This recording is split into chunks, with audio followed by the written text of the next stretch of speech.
The Man with the Twisted Lip. Asa Whitney, brother of the late Elias Whitney, D.D. Principal of the Theological College of St. George's, was much addicted to opium. The habit grew upon him, as I understand, from some foolish freak when he was at college.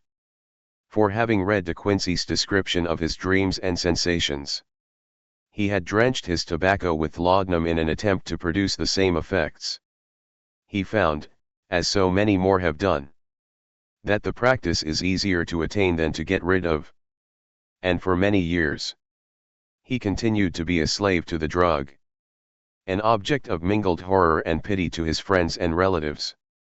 I can see him now, with yellow, pasty face, drooping lids, and pinpoint pupils, all huddled in a chair. The wreck and ruin of a noble man. One night, it was in June, '89. There came a ring to my bell. About the hour when a man gives his first yawn and glances at the clock. I sat up in my chair, and my wife laid her needlework down in her lap, and made a little face of disappointment. "A patient," said she. "You'll have to go out." I groaned, for I was newly come back from a weary day. We heard the door open, a few hurried words, and then quick steps upon the linoleum. Our own door flew open, and a lady, clad in some dark-colored stuff, with a black veil, entered the room. "You will excuse my calling so late," she began, and then, suddenly losing her self-control, she ran forward, threw her arms about my wife's neck, and sobbed upon her shoulder. "Oh, I'm in such trouble," she cried. "I do so want a little help." "Why?" said my wife, pulling up her veil. "It is Kate Whitney." "How you startled me, Kate. I had not an idea who you were when you came in. I didn't know what to do, so I came straight to you." That was always the way. Folk who were in grief came to my wife like birds to a lighthouse. "It was very sweet of you to come. Now, you must have some wine and water, and sit here comfortably and tell us all about it. Or should you rather that I sent James off to bed?" "Oh, no, no. I want the doctor's advice and help, too. It's about Asa. He has not been home for 2 days. I am so frightened about him." It was not the first time that she had spoken to us of her husband's trouble. To me as a doctor, to my wife as an old friend and school companion. We soothed and comforted her by such words as we could find. Did she know where her husband was? Was it possible that we could bring him back to her? It seems that it was. She had the surest information. That of late he had, when the fit was on him, made use of an opium den in the farthest east of the city. Hitherto his orgies had always been confined to one day. And he had come back, twitching and shattered, in the evening. But now the spell had been upon him 48 hours, and he lay there, doubtless among the dregs of the docks, breathing in the poison or sleeping off the effects. There he was to be found, she was sure of it. At the Bar of Gold, in Upper Swandam Lane. But what was she to do? How could she, a young and timid woman, make her way into such a place, and pluck her husband out from among the ruffians who surrounded him? There was the case, and of course there was but one way out of it. Might I not escort her to this place? And then, as a second thought, why should she come at all? I was Asa Whitney's medical advisor, and as such I had influence over him. I could manage it better if I were alone. I promised her on my word that I would send him home in a cab within 2 hours. If he were indeed at the address which she had given me. And so in 10 minutes I had left my armchair and cheery sitting room behind me, and was speeding eastward in a hansom on a strange errand. As it seemed to me at the time. Though the future only could show how strange it was to be. But there was no great difficulty in the first stage of my adventure. Upper Swandam Lane is a vile alley lurking behind the high wharves, which line the north side of the river to the east of London Bridge. between a slop shop and a gin shop. Approached by a steep flight of steps, leading down to a black gap like the mouth of a cave. I found the den of which I was in search. Ordering my cab to wait, I passed down the steps, worn hollow in the center by the ceaseless tread of drunken feet. And by the light of a flickering oil lamp above the door I found the latch, and made my way into a long, low room, thick and heavy with the brown opium smoke, and terraced with wooden berths, like the forecastle of an emigrant ship. Through the gloom, one could dimly catch a glimpse of bodies lying in strange fantastic poses. Bowed shoulders, bent knees, heads thrown back, and chins pointing upward. With here and there a dark, lackluster eye turned upon the newcomer. Out of the black shadows, there glimmered little red circles of light, now bright, now faint, as the burning poison waxed or waned in the bowls of the metal pipes. The most lay silent, but some muttered to themselves, and others talked together in a strange, low, monotonous voice, their conversation coming in gushes, and then suddenly tailing off into silence, each mumbling out his own thoughts and paying little heed to the words of his neighbor. At the farther end was a small brazier of burning charcoal, beside which on a three-legged wooden stool there sat a tall, thin old man, with his jaw resting upon his two fists, and his elbows upon his knees, staring into the fire. As I entered, a sallow Malay attendant had hurried up with a pipe for me and a supply of the drug, beckoning me to an empty berth. "Thank you. I have not come to stay," said I. "There is a friend of mine here, Mr. Asa Whitney, and I wish to speak with him." There was a movement and an exclamation from my right, and peering through the gloom, I saw Whitney, pale, haggard, and unkempt, staring out at me. "My God! It's Watson," said he. He was in a pitiable state of reaction, with every nerve in a twitter. "I say, Watson, what o'clock is it?" "Nearly 11. "Of what day?" "Of Friday, June 19. "Good heavens! I thought it was Wednesday." "It is Wednesday. What do you want to frighten a chap for?" He sank his face onto his arms and began to sob in a high treble key. "I tell you that it is Friday, man. Your wife has been waiting this 2 days for you. You should be ashamed of yourself." "So I am. But you've got mixed, Watson, for I have only been here a few hours. 3 pipes, 4 pipes, I forget how many. But I'll go home with you. I wouldn't frighten Kate, poor little Kate. Give me your hand." "Have you a cab?" "Yes, I have one waiting." "Then I shall go in it." "But I must owe something." "Find what I owe, Watson." "I am all off color. I can do nothing for myself." I walked down the narrow passage between the double row of sleepers, holding my breath to keep out the vile, stupefying fumes of the drug, and looking about for the manager. As I passed the tall man who sat by the brazier, I felt a sudden pluck at my skirt, and a low voice whispered, "Walk past me, and then look back at me." The words fell quite distinctly upon my ear. I glanced down.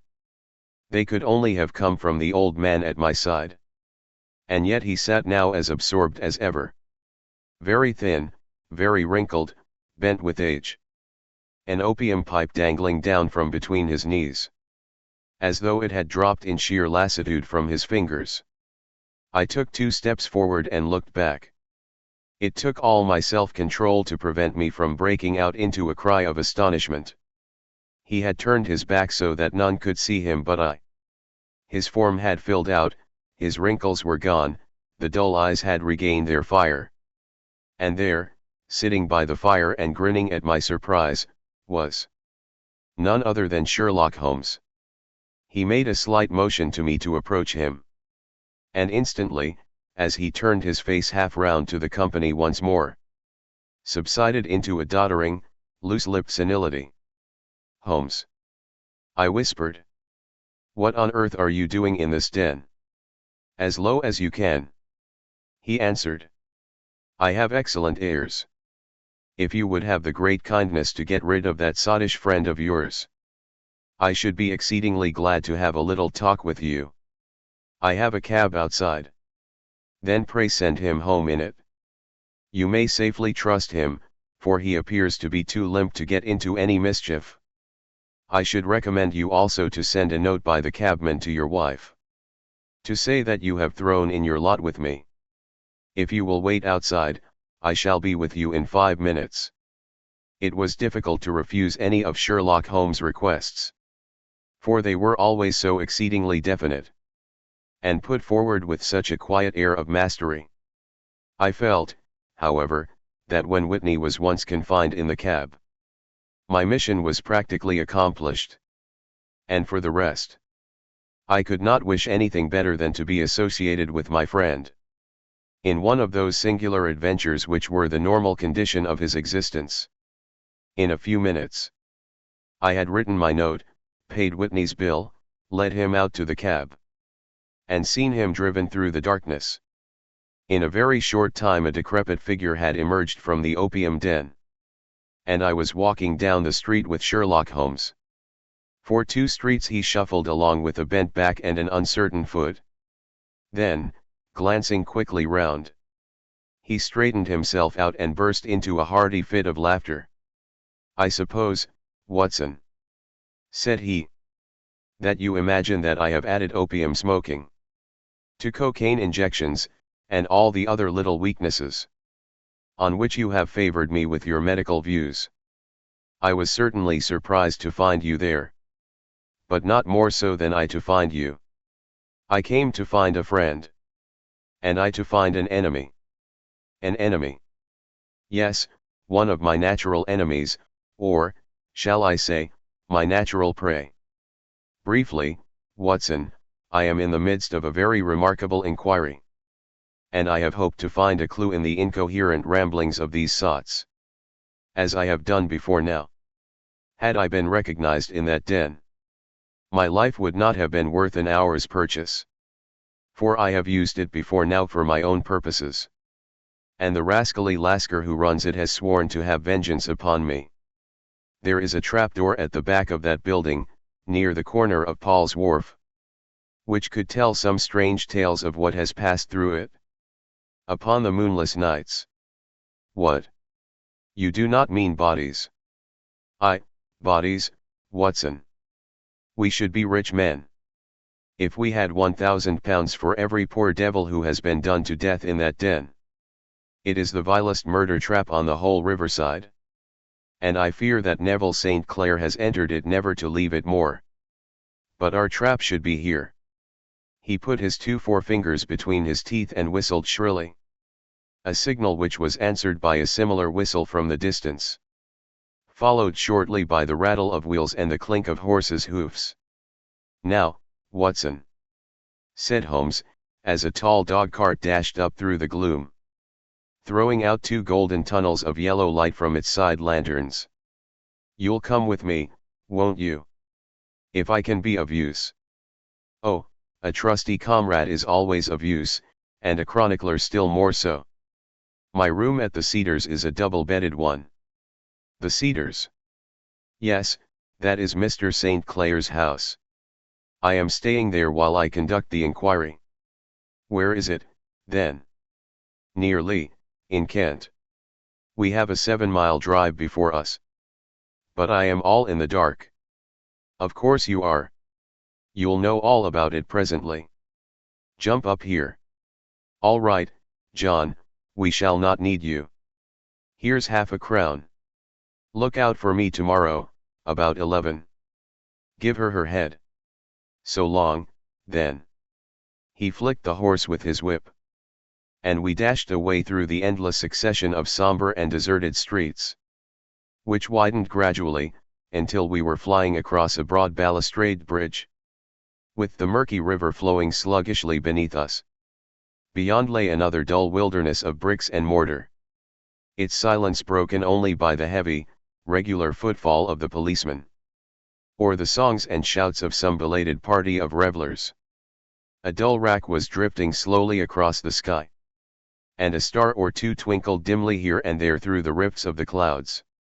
Holmes drove in silence, with his head sunk upon his breast, and the air of a man who is lost in thought, while I sat beside him, curious to learn what this new quest might be which seemed to tax his powers so sorely, and yet afraid to break in upon the current of his thoughts.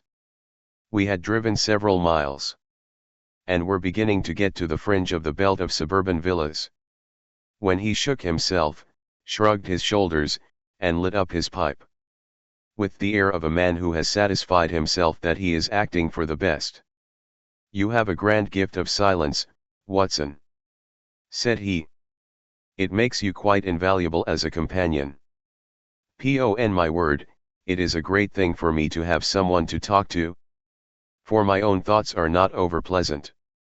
I was wondering what I should say to this dear little woman tonight, when she meets me at the door.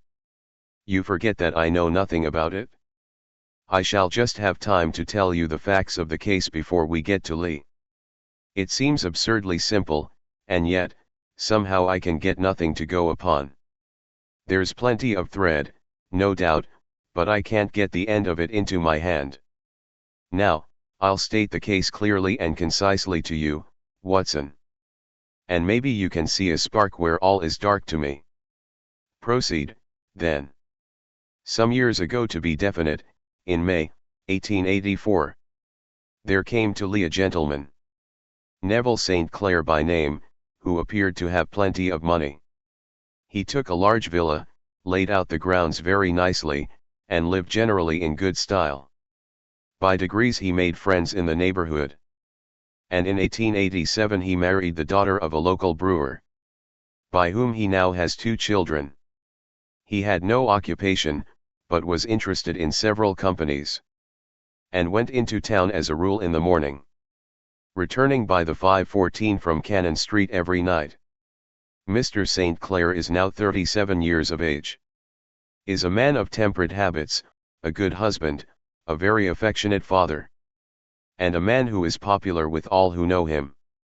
I may add that his whole debts at the present moment, as far as we have been able to ascertain, amount to £88 10s, while he has £220 standing to his credit in the Capital and Counties Bank. There is no reason, therefore, to think that money troubles have been weighing upon his mind. Last Monday Mr. Neville St. Clair went into town rather earlier than usual, remarking before he started, that he had 2 important commissions to perform, and that he would bring his little boy home a box of bricks. Now, by the merest chance, his wife received a telegram upon this same Monday, very shortly after his departure, to the effect that a small parcel of considerable value which she had been expecting was waiting for her at the offices of the Aberdeen Shipping Company. Now, if you are well up in your London, you will know that the office of the company is in Fresno Street, which branches out of Upper Swandam Lane, where you found me tonight. Mrs. St. Clair had her lunch, started for the city, did some shopping, proceeded to the company's office, got her packet, and found herself at exactly 4:35, walking through Swandam Lane on her way back to the station. Have you followed me so far? It is very clear. If you remember, Monday was an exceedingly hot day, and Mrs. St. Clair walked slowly, glancing about in the hope of seeing a cab, as she did not like the neighborhood in which she found herself. While she was walking in this way down Swandam Lane, she suddenly heard an ejaculation or cry, and was struck cold to see her husband looking down at her, and, as it seemed to her, beckoning to her from a second-floor window. The window was open, and she distinctly saw his face, which she describes as being terribly agitated. He waved his hands frantically to her, and then vanished from the window so suddenly, that it seemed to her that he had been plucked back by some irresistible force from behind. One singular point which struck her quick feminine eye was That although he wore some dark coat, such as he had started to town in, he had on neither collar nor necktie. Convinced that something was amiss with him, she rushed down the steps. For the house was none other than the opium den in which you found me tonight. And running through the front room, she attempted to ascend the stairs which led to the first floor. At the foot of the stairs, however, she met this Lascar scoundrel of whom I have spoken, who thrust her back and, aided by a Dane, who acts as assistant there, pushed her out into the street. Filled with the most maddening doubts and fears, she rushed down the lane. And, by rare good fortune, met in Fresno Street a number of constables with an inspector, all on their way to their beat. The inspector and 2 men accompanied her back. And in spite of the continued resistance of the proprietor, they made their way to the room in which Mr. St. Clair had last been seen. There was no sign of him there. In fact, in the whole of that floor there was no one to be found, save a crippled wretch of hideous aspect, who, it seems, made his home there. Both he and the Lascar stoutly swore that no one else had been in the front room during the afternoon. So determined was their denial that the inspector was staggered, and had almost come to believe that Mrs. St. Clair had been deluded, when, with a cry, she sprang at a small deal box which lay upon the table and tore the lid from it. Out there fell a cascade of children's bricks. It was the toy which he had promised to bring home. This discovery, and the evident confusion which the cripple showed, made the inspector realize that the matter was serious. The rooms were carefully examined, and results all pointed to an abominable crime. The front room was plainly furnished as a sitting room and led into a small bedroom, which looked out upon the back of one of the wharves. Between the wharf and the bedroom window is a narrow strip, which is dry at low tide, but is covered at high tide with at least 4.5 feet of water. The bedroom window was a broad one and opened from below. On examination, traces of blood were to be seen upon the window sill, and several scattered drops were visible upon the wooden floor of the bedroom. Thrust away behind a curtain in the front room were all the clothes of Mr. Neville St. Clair, with the exception of his coat. His boots, his socks, his hat, and his watch all were there. There were no signs of violence upon any of these garments, and there were no other traces of Mr. Neville St. Clair. Out of the window he must apparently have gone, for no other exit could be discovered. And the ominous bloodstains upon the sill gave little promise that he could save himself by swimming, for the tide was at its very highest at the moment of the tragedy. And now as to the villains who seemed to be immediately implicated in the matter. The Lascar was known to be a man of the vilest antecedents.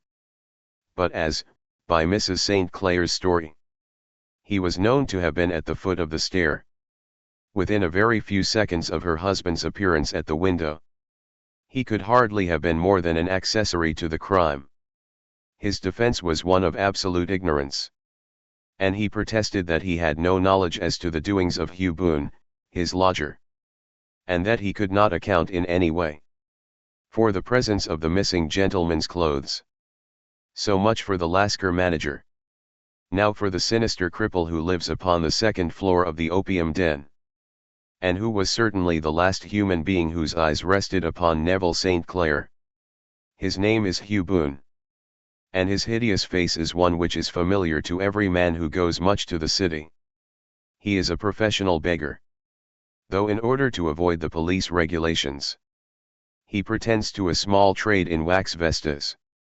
Some little distance down Threadneedle Street, upon the left-hand side, there is, as you may have remarked, a small angle in the wall.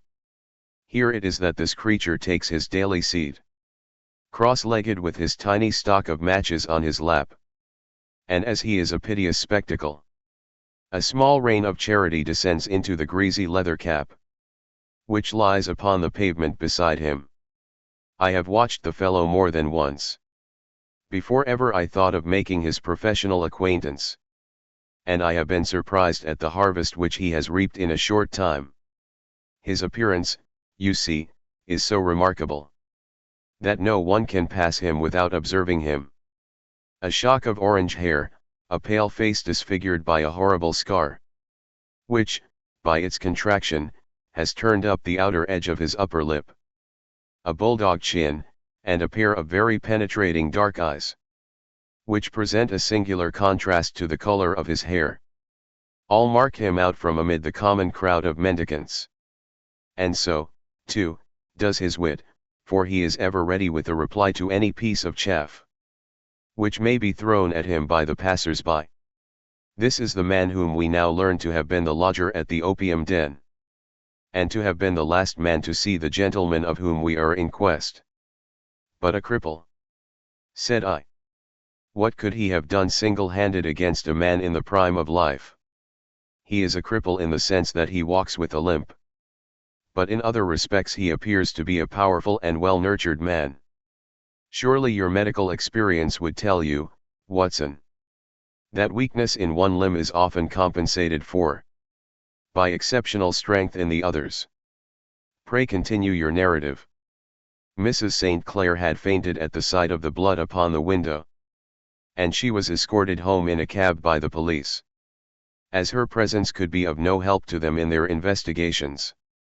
Inspector Barton, who had charge of the case, made a very careful examination of the premises, but without finding anything which threw any light upon the matter.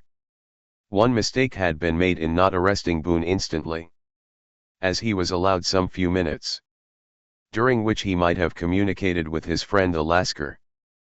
But this fault was soon remedied, and he was seized and searched, without anything being found which could incriminate him.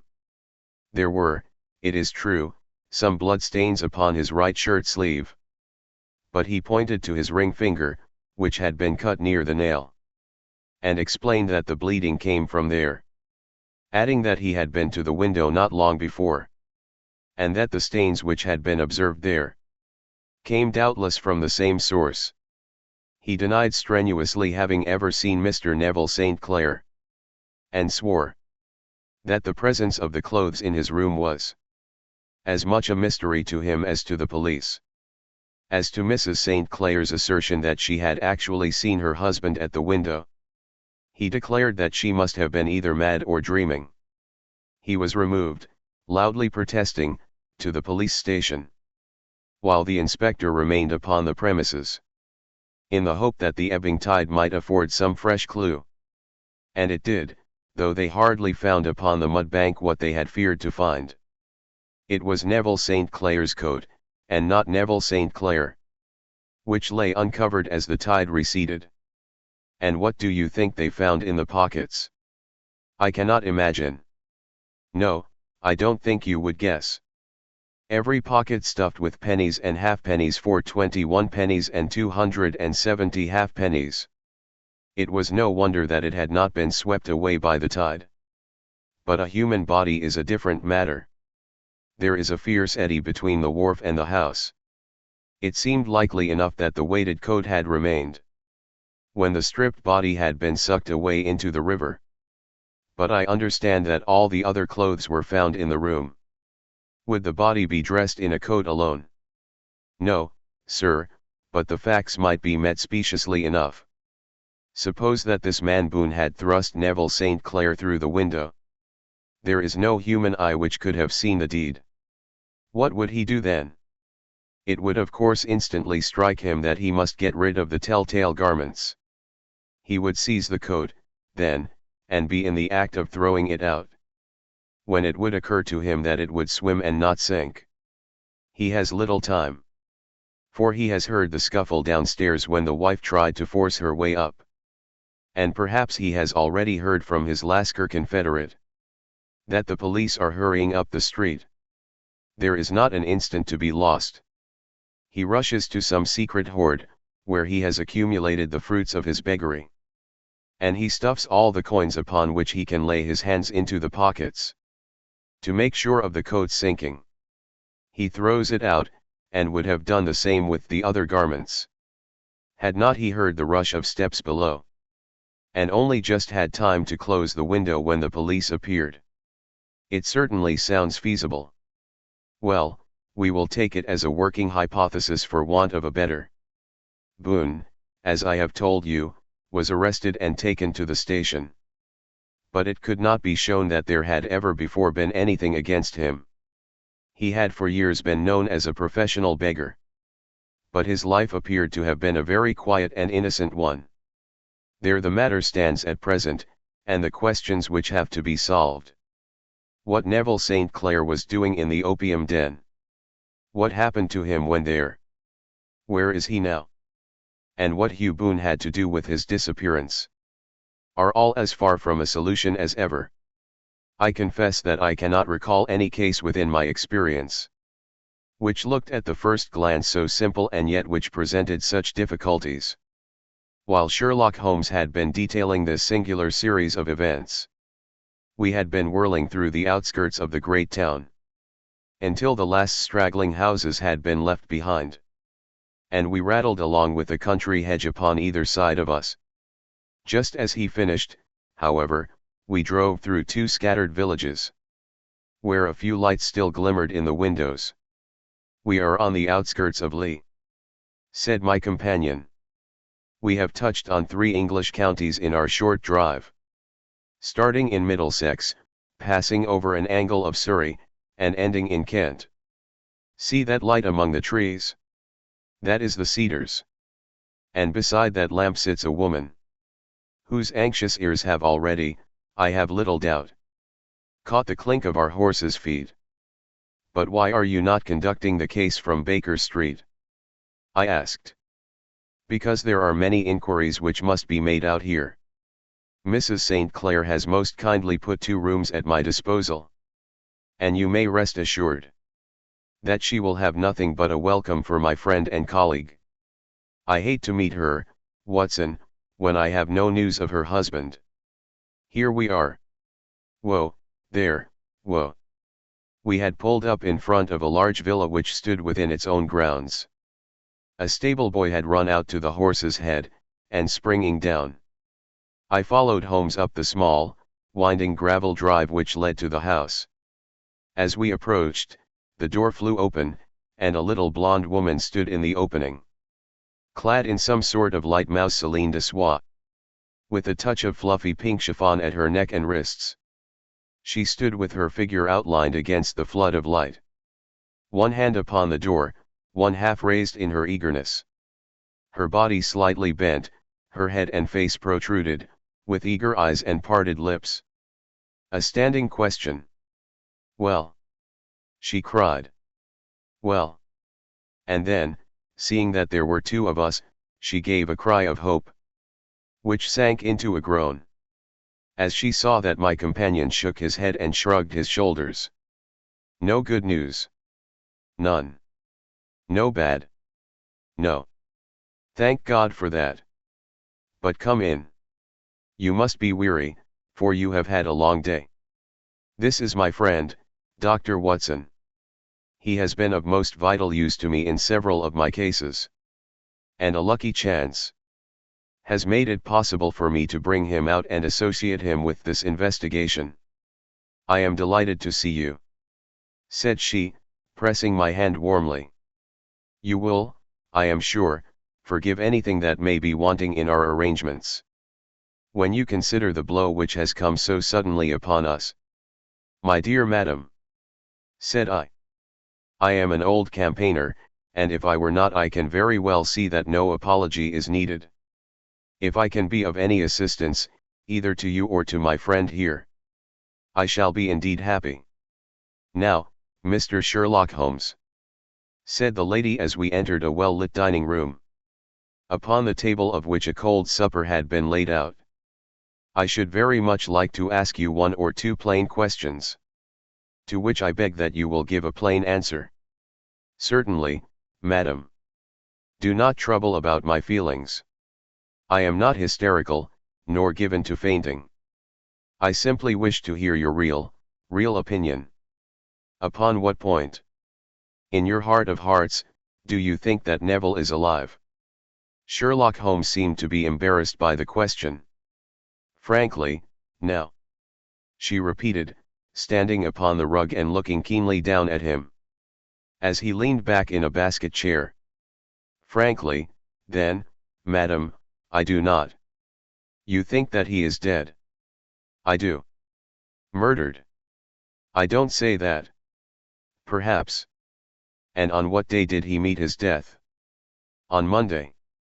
"Then perhaps, Mr. Holmes, you will be good enough to explain how it is that I have received a letter from him today." Sherlock Holmes sprang out of his chair as if he had been galvanized. "What?" he roared. "Yes, today." She stood smiling, holding up a little slip of paper in the air. "May I see it?" "Certainly." He snatched it from her in his eagerness, and smoothing it out upon the table he drew over the lamp and examined it intently. I had left my chair and was gazing at it over his shoulder.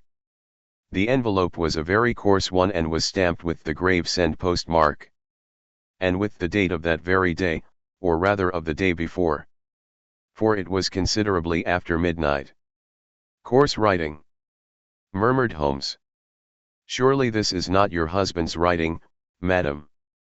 "No, but the enclosure is." "I perceive also that whoever addressed the envelope had to go and inquire as to the address." "How can you tell that?" "The name, you see, is in perfectly black ink, which has dried itself. The rest is of the grayish color, which shows that blotting paper has been used. If it had been written straight off, and then blotted, none would be of a deep black shade. This man has written the name, and there has then been a pause before he wrote the address, which can only mean that he was not familiar with it. It is, of course, a trifle, but there is nothing so important as trifles. Let us now see the letter. Ha! There has been an enclosure here. Yes, there was a ring. His signet ring. And you are sure that this is your husband's hand?" "One of his hands." "One. His hand when he wrote hurriedly. It is very unlike his usual writing, and yet I know it well. Dearest, do not be frightened. All will come well. There is a huge error which it may take some little time to rectify. Wait in patience. Neville." Written in pencil upon the fly-leaf of a book, octavo size, no watermark. Posted today in Gravesend by a man with a dirty thumb. Ha! And the flap has been gummed, if I am not very much in error, by a person who had been chewing tobacco. And you have no doubt that it is your husband's hand, madam?" "None." Neville wrote those words, and they were posted today at Gravesend. "Well, Mrs. St. Clair. The clouds lighten, though I should not venture to say that the danger is over. But he must be alive, Mr. Holmes. Unless this is a clever forgery to put us on the wrong scent. The ring, after all, proves nothing. It may have been taken from him. No, no, it is his very own writing. Very well. It may, however, have been written on Monday and only posted today.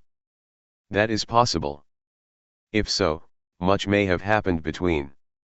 Oh, you must not discourage me, Mr. Holmes. I know that all is well with him. There is so keen a sympathy between us that I should know if evil came upon him. On the very day that I saw him last, he cut himself in the bedroom, and yet I in the dining room rushed upstairs instantly, with the utmost certainty that something had happened. Do you think that I would respond to such a trifle and yet be ignorant of his death? I have seen too much not to know that the impression of a woman may be more valuable than the conclusion of an analytical reasoner. And in this letter, you certainly have a very strong piece of evidence to corroborate your view. But if your husband is alive and able to write letters, why should he remain away from you? I cannot imagine. It is unthinkable. And on Monday he made no remarks before leaving you? No. And you were surprised to see him in Swandam Lane? Very much so. Was the window open? Yes. Then he might have called to you. He might. He only, as I understand, gave an inarticulate cry. Yes. A call for help, you thought? Yes. He waved his hands. But it might have been a cry of surprise. Astonishment at the unexpected sight of you might cause him to throw up his hands. It is possible. And you thought he was pulled back. He disappeared so suddenly. He might have leaped back. You did not see anyone else in the room. No, but this horrible man confessed to having been there. And the Lascar was at the foot of the stairs. Quite so. Your husband, as far as you could see, had his ordinary clothes on. But without his collar or tie. I distinctly saw his bare throat. Had he ever spoken of Swandam Lane? Never. Had he ever showed any signs of having taken opium? Never. Thank you, Mrs. St. Clair. Those are the principal points about which I wish to be absolutely clear. We shall now have a little supper and then retire. For we may have a very busy day tomorrow. A large and comfortable double-bedded room had been placed at our disposal. And I was quickly between the sheets, for I was weary after my night of adventure. Sherlock Holmes was a man, however, who, when he had an unsolved problem upon his mind, would go for days, and even for a week. Would go for days, and even for a week, without rest. Turning it over, rearranging his facts, looking at it from every point of view. Until he had either fathomed it or convinced himself that his data were insufficient. It was soon evident to me that he was now preparing for an all-night sitting. He took off his coat and waistcoat, put on a large blue dressing gown, and then wandered about the room, collecting pillows from his bed and cushions from the sofa and armchairs. With these he constructed a sort of Eastern divan, upon which he perched himself cross-legged, with an ounce of shag tobacco and a box of matches laid out in front of him. In the dim light of the lamp I saw him sitting there, an old briar pipe between his lips, his eyes fixed vacantly upon the corner of the ceiling, the blue smoke curling up from him, silent, motionless, with the light shining upon his strong-set aquiline features. So he sat as I dropped off to sleep. And so he sat when a sudden ejaculation caused me to wake up.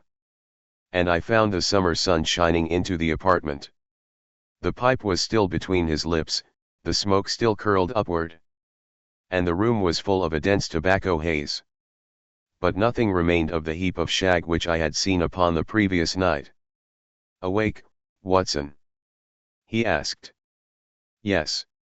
"Game for a morning drive?" "Certainly." "Then dress. No one is stirring yet. But I know where the stable boy sleeps, and we shall soon have the trap out." He chuckled to himself as he spoke, his eyes twinkled. And he seemed a different man to the somber thinker of the previous night. As I dressed I glanced at my watch. It was no wonder that no one was stirring. It was 25 minutes past 4. I had hardly finished, when Holmes returned with the news that the boy was putting in the horse. "I want to test a little theory of mine," said he, pulling on his boots. "I think, Watson, that you are now standing in the presence of one of the most absolute fools in Europe. I deserve to be kicked from here to Charing Cross. But I think I have the key of the affair now." "And where is it?" I asked, smiling. "In the bathroom," he answered. "Oh, yes, I am not joking," he continued, seeing my look of incredulity. "I have just been there, and I have taken it out, and I have got it in this Gladstone bag.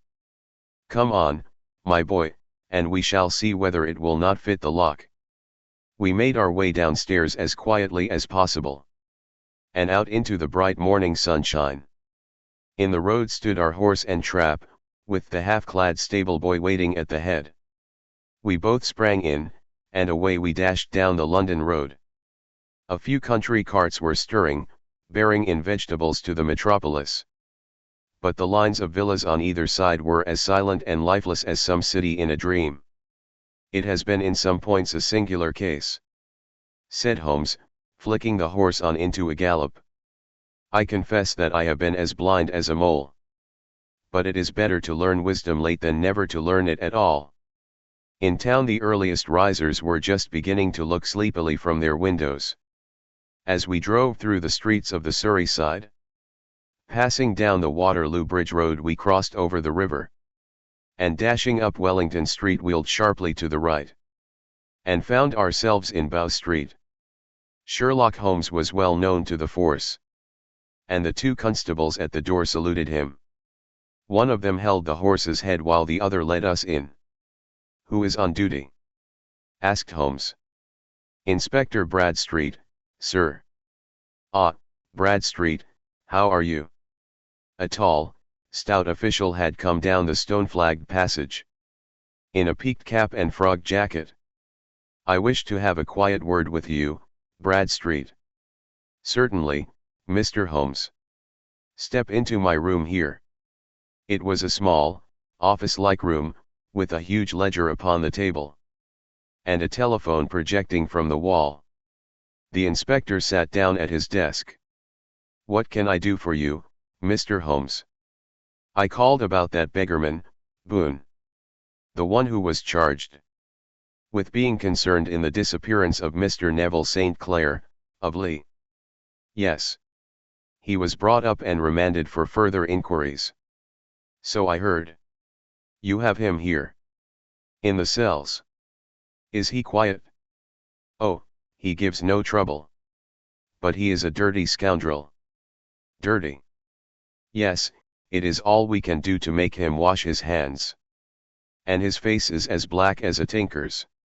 Well, when once his case has been settled, he will have a regular prison bath. And I think, if you saw him, you would agree with me that he needed it." "I should like to see him very much." "Would you? That is easily done. Come this way. You can leave your bag." "No, I think that I'll take it." "Very good. Come this way, if you please." He led us down a passage, opened a barred door, passed down a winding stair, and brought us to a whitewashed corridor with a line of doors on each side. "The third on the right is his," said the inspector. "Here it is." He quietly shot back a panel in the upper part of the door and glanced through. "He is asleep," said he. "You can see him very well." We both put our eyes to the grating. The prisoner lay with his face towards us, in a very deep sleep, breathing slowly and heavily. He was a middle-sized man, coarsely clad as became his calling, with a colored shirt protruding through the rent in his tattered coat. He was, as the inspector had said, extremely dirty. But the grime which covered his face could not conceal its repulsive ugliness. A broad wheal from an old scar ran right across it from eye to chin, and by its contraction had turned up one side of the upper lip, so that 3 teeth were exposed in a perpetual snarl. A shock of very bright red hair grew low over his eyes and forehead. "He's a beauty, isn't he?" said the inspector. "He certainly needs a wash," remarked Holmes. "I had an idea that he might, and I took the liberty of bringing the tools with me." He opened the Gladstone bag as he spoke, and took out, to my astonishment, a very large bath sponge. He, "You are a funny one," chuckled the inspector. "Now, if you will have the great goodness to open that door very quietly, we will soon make him cut a much more respectable figure." "Well, I don't know why not," said the inspector. "He doesn't look a credit to the Bow Street cells, does he?" He slipped his key into the lock, and we all very quietly entered the cell. The sleeper half turned, and then settled down once more into a deep slumber. Holmes stooped to the water jug, moistened his sponge, and then rubbed it twice vigorously across and down the prisoner's face. "Let me introduce you," he shouted, "to Mr. Neville St. Clair, of Lee, in the county of Kent. Never in my life have I seen such a sight. The man's face peeled off under the sponge like the bark from a tree. Gone was the coarse brown tint. Gone, too, was the horrid scar which had seamed it across. And the twisted lip which had given the repulsive sneer to the face. A twitch brought away the tangled red hair. And there, sitting up in his bed, was a pale, sad-faced, refined-looking man. Black-haired and smooth-skinned. Rubbing his eyes and staring about him with sleepy bewilderment. Then suddenly realizing the exposure, he broke into a scream and threw himself down with his face to the pillow. "Great heavens!" cried the inspector. "It is, indeed, the missing man. I know him from the photograph." The prisoner turned with the reckless air of a man who abandons himself to his destiny. "Be it so," said he. "And pray what am I charged with?" "With making away with Mr. Neville St. "Oh, come. You can't be charged with that unless they make a case of attempted suicide of it," said the inspector with a grin. "Well, I have been 27 years in the force, but this really takes the cake.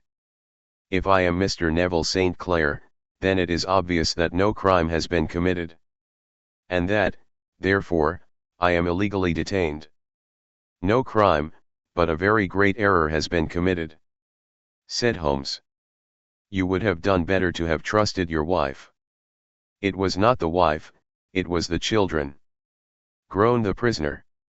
"God help me, I would not have them ashamed of their father. My God! What an exposure! What can I do?" Sherlock Holmes sat down beside him on the couch, and patted him kindly on the shoulder. "If you leave it to a court of law to clear the matter up," said he, "of course you can hardly avoid publicity. On the other hand, if you convince the police authorities that there is no possible case against you, I do not know that there is any reason that the details should find their way into the papers.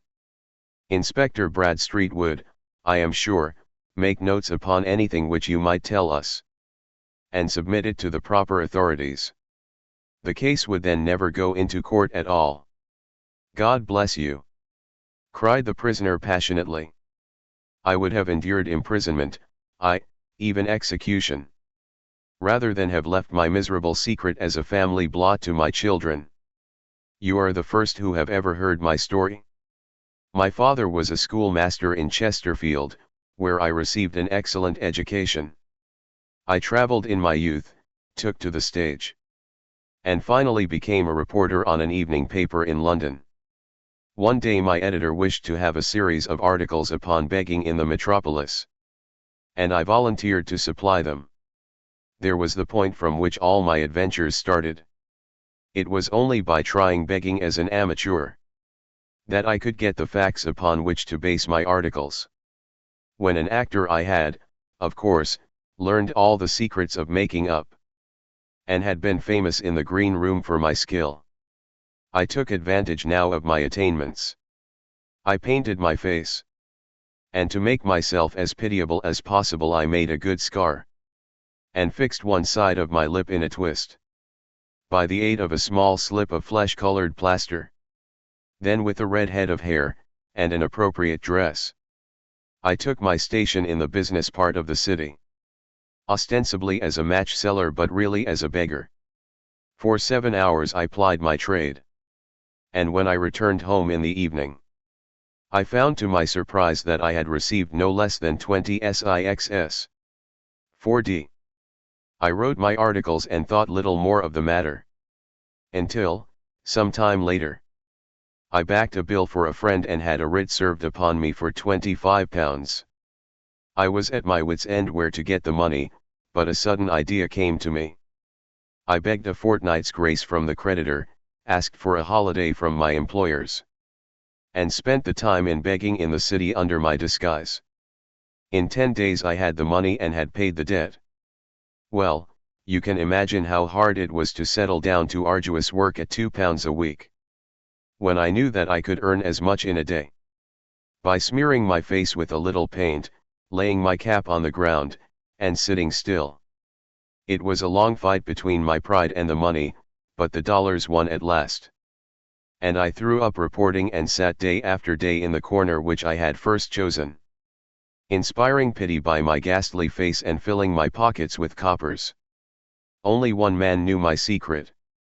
He was the keeper of a low den in which I used to lodge in Swandam Lane, where I could every morning emerge as a squalid beggar, and in the evenings transform myself into a well-dressed man about town. This fellow, a Lascar, was well paid by me for his rooms, so that I knew that my secret was safe in his possession. Well, very soon I found that I was saving considerable sums of money. I do not mean that any beggar in the streets of London could earn £700 a year, which is less than my average takings. But I had exceptional advantages in my power of making up, and also in a facility of repartee, which improved by practice and made me quite a recognized character in the city. All day a stream of pennies, varied by silver, poured in upon me. And it was a very bad day in which I failed to take £2. As I grew richer I grew more ambitious, took a house in the country, and eventually married, without anyone having a suspicion as to my real occupation. My dear wife knew that I had business in the city. She little knew what. Last Monday, I had finished for the day and was dressing in my room above the opium den, when I looked out of my window, and saw, to my horror and astonishment, that my wife was standing in the street, with her eyes fixed full upon me. I gave a cry of surprise, threw up my arms to cover my face, and, rushing to my confidant, the Lascar, entreated him to prevent anyone from coming up to me. I heard her voice downstairs, but I knew that she could not ascend. Swiftly I threw off my clothes, pulled on those of a beggar, and put on my pigments and wig. Even a wife's eyes could not pierce so complete a disguise. But then it occurred to me that there might be a search in the room, and that the clothes might betray me.